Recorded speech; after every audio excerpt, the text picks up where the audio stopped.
Заехал в кафешку, поел тут опять лапши. По китайскому телеку показывают, как китайцы японцев дубасят. Нормально очень. Каждый смотрит со своей точки зрения. Ну давай, конечно, тут фотографироваться. Экспонат пришел.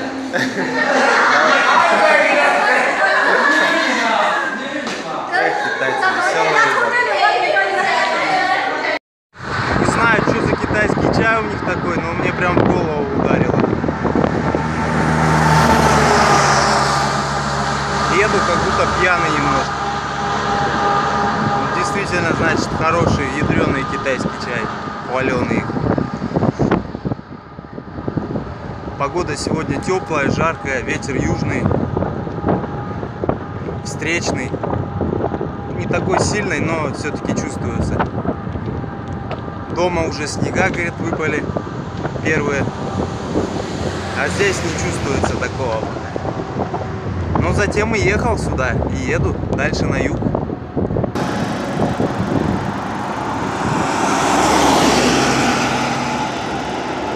Снова прокол, а? То ли покрышка уже все не справляется, не знаю, то ли не везет пока. Сейчас подкачиваю, каждые 10 километров езжу. Менять лень, вечером поменяю.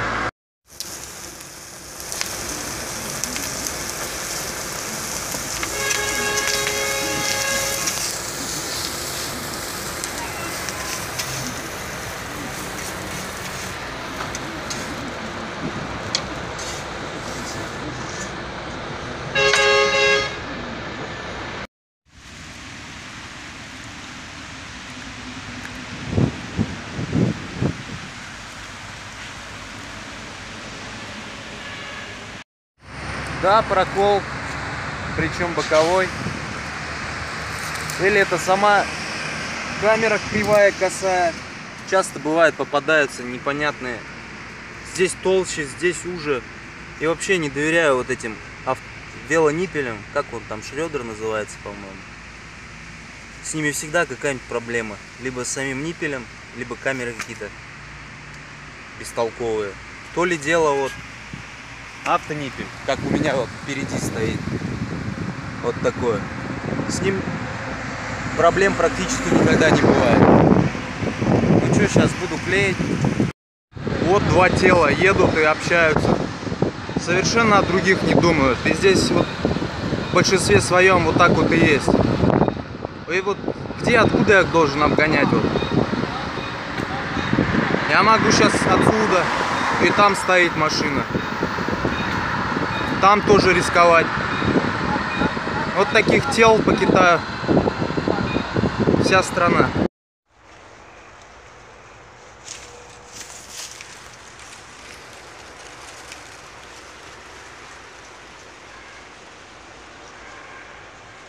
Сегодня поставил ночевку в Яблочном саду. Опять клею камеру. Что-то там продувает. Нормально заклеить все не могу, терпения нет. Базар заехал. Надо камеру поискать, а то все мои прохудились уже. Камеру в хозяйственном магазине. Правда, ничего не написано, сколько у нее ростовка там. Но померили со старой, вроде нормально все. Так что спасибо, шей-шей. За 100 рублей всего камера. Ну, надеюсь, все хорошо.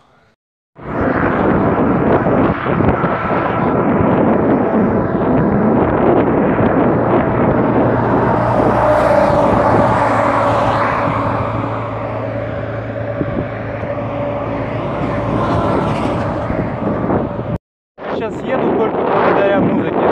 Задает темп. Мышцы забились на ног. Сил сегодня что-то нет. Плохо спал, плохо отдохнуть. Что-то не получилось. Только музыка вот сейчас спасает. А так хотел на ночлег вставать, отдыхать, читать.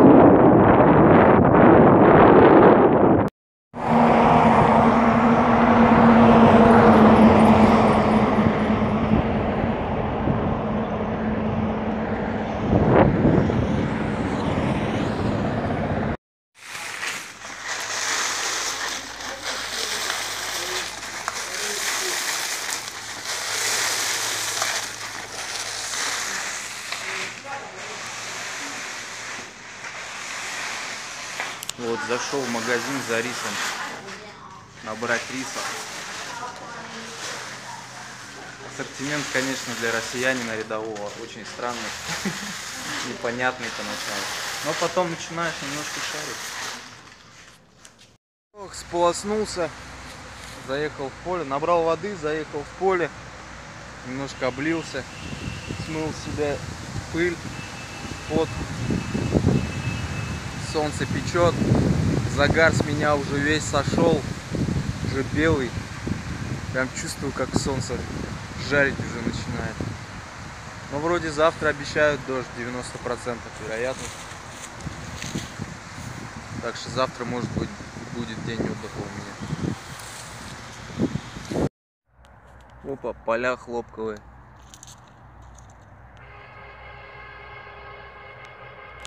Много здесь.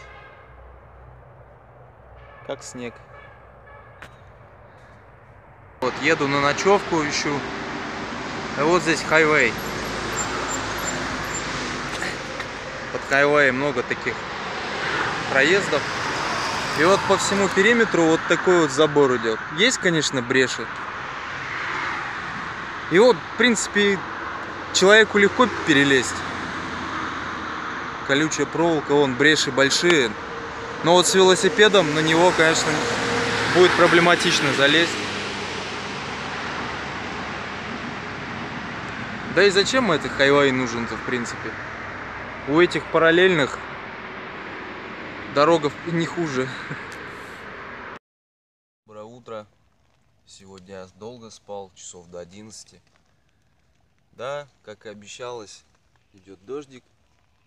Маленький такой накрапывает, но все равно неохота вылезать куда-то. Дорога вся мокрая. Из-под грузовиков все летит.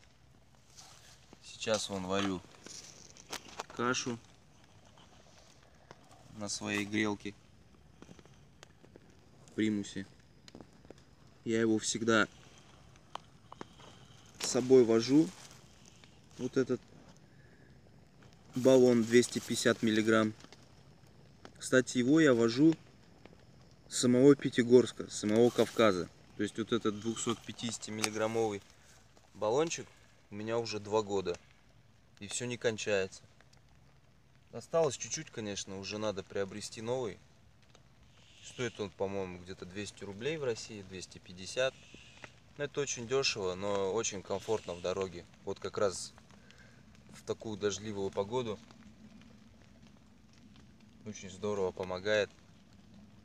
Сейчас сварю, покушаю, буду дальше лежать, что-нибудь читать. Книгу я с собой сейчас бумажную, большую, бумажного варианта не взял. Что-то я был когда во Владивостоке, не приобрел никакой книги, ни у кого ничего не взял, не обменялся. Поэтому читаю электронные варианты книг. В принципе, это удобней. Нету никакого груза лишнего. Но на телефоне может сесть зарядка. Вот в чем минус. Я не случайно выбрал такой пасмурный день. И, конечно, чтобы была возможность показать вам свою солнечную панельку, свою солнечную зарядку. Потому что все всегда задают вопрос, от чего я заряжаю телефон. Раньше вот эту панельку я приобрел в Хабаровске. То есть недавно относительно. Всего за 2500 рублей. До этого я заряжал... Ну, у меня есть пауэрбанк еще дополнительный. Примерно на 2 зарядки его хватает. У моего телефона емкость аккумулятора 2600. То есть тот пауэрбанк где-то 8800 номинальная была. Но он уже поношенный. Прошел 2 зимы. И поэтому... Нет, 1 зиму он прошел. Поэтому емкость у него значительно уменьшилась. Вот. А до этого заряжал либо в кафешках, либо в дома, просился к людям, чтобы подождал. Я подожду, и телефон зарядится. То есть было все неудобно это. Но тогда другого выхода не было. Но это еще зависит от того, как часто находятся населенные пункты. А вот эта вещь, она портативная, просто замечательная, но тоже имеет свои характеристики, особенно солнечные. Потому что, например, вот сейчас осеннее солнце, даже в тех широтах, в которых я езжу сейчас, его немножко не хватает. Самые хорошие обороты она набирает в летнем солнце, когда солнце в зените, высоко. Вот это вообще отлично. Тут вот есть специальный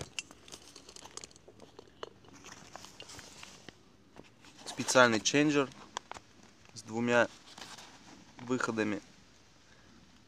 То есть можно заряжать два гаджета одновременно. Там А1, 1А и 2А. То есть постоянный и переменный ток, соответственно. Можно заряжать два. Но сейчас с осенним солнцем два гаджета заряжать он не будет. Будет, но очень-очень слабо. Поэтому сейчас я не представляю, как я ездил без такой вещи. А то многие задают вопросы, как, что, почему. Я мало отвечаю в комментариях, просто мне и времени нет. Не то чтобы времени нет, очень не люблю письменно отвечать, сидеть, тыкаться. Тем более в Китае у меня нет интернета, и все, пользуюсь Wi-Fi, а там все забывается. Поэтому отвечаю вам на этот вопрос. Приобретайте, обязательно нужна для дальних походов.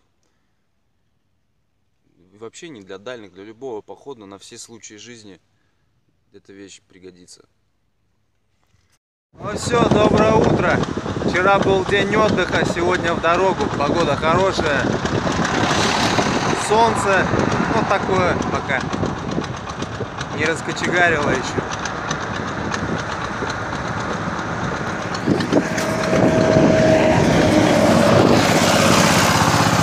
Велокомпьютер вообще умер. Села батарейка. Надо батарейку найти, купить. Еду. Без него едешь как без рук, без ног. Когда не видишь, сколько проехал. Возле дорог много вот таких вот канав. Сюда сливают все нечистоты. Запашок, конечно, от нее изумительный.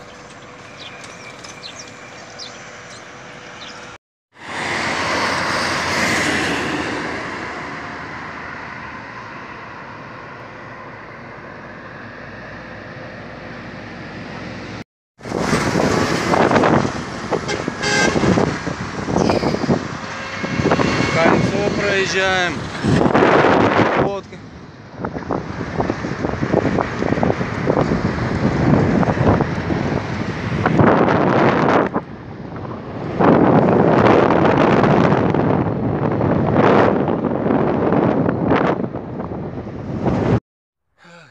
Сижу, обедаю в морковном поле. Взял тут бао-цзы, пельмешек этих больших, не мясных только. Сижу, смакую. Здесь в Китае интересное сельскохозяйственное районирование. Тут нет такого, чтобы сеяли все в разнобой. Какой-то один район сеет там кукурузу. Не, кукуруза в принципе везде есть. Например, вот здесь вот морковка. Я нигде морковь не видел. Первый район. Где-то хлопок. Кстати, вот хлопок-то недавно только пошел. Это значит, что уже такие довольно южные широты я заехал.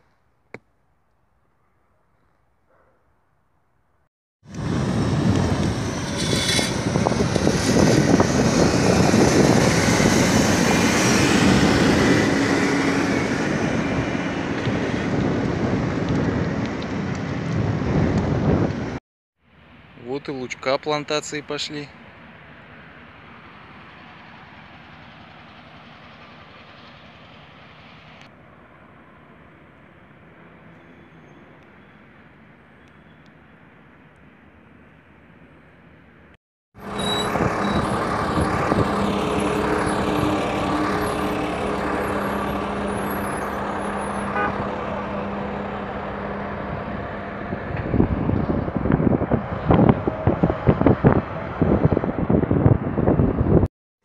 Все, я свернул на какую-то четвертостепенную дорогу с основных трасс. Свернул на Чжэнчжоу. Вот навигатор меня повел через деревни. Намного интереснее, грузовиков нет. Дорога, конечно, так себе, но ничего. Бывает и хуже.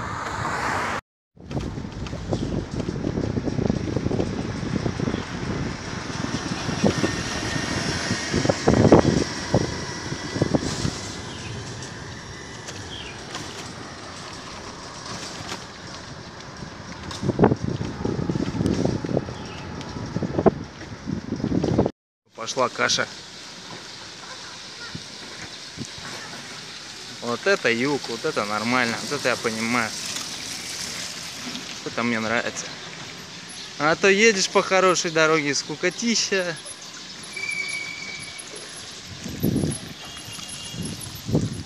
Опа. Опа.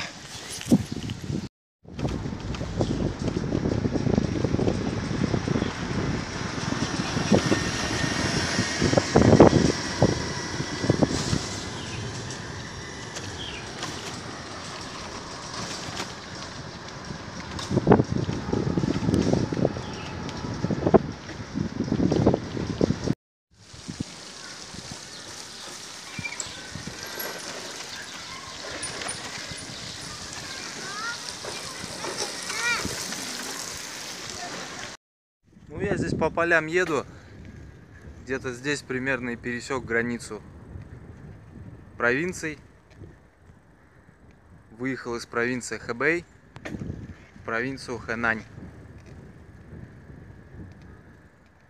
Хорошо здесь в полях.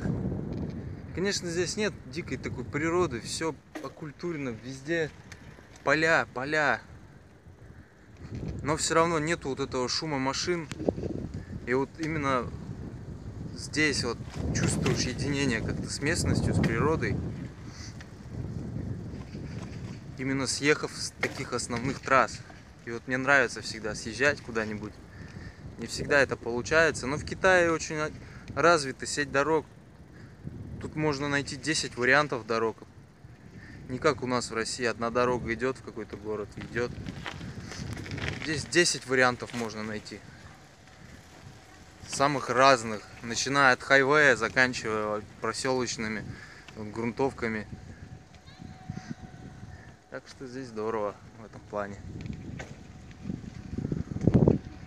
Поужинал, еду на ночевку. Надо место найти, везде поля, кругом поля, посадок даже нет, только возле дороги.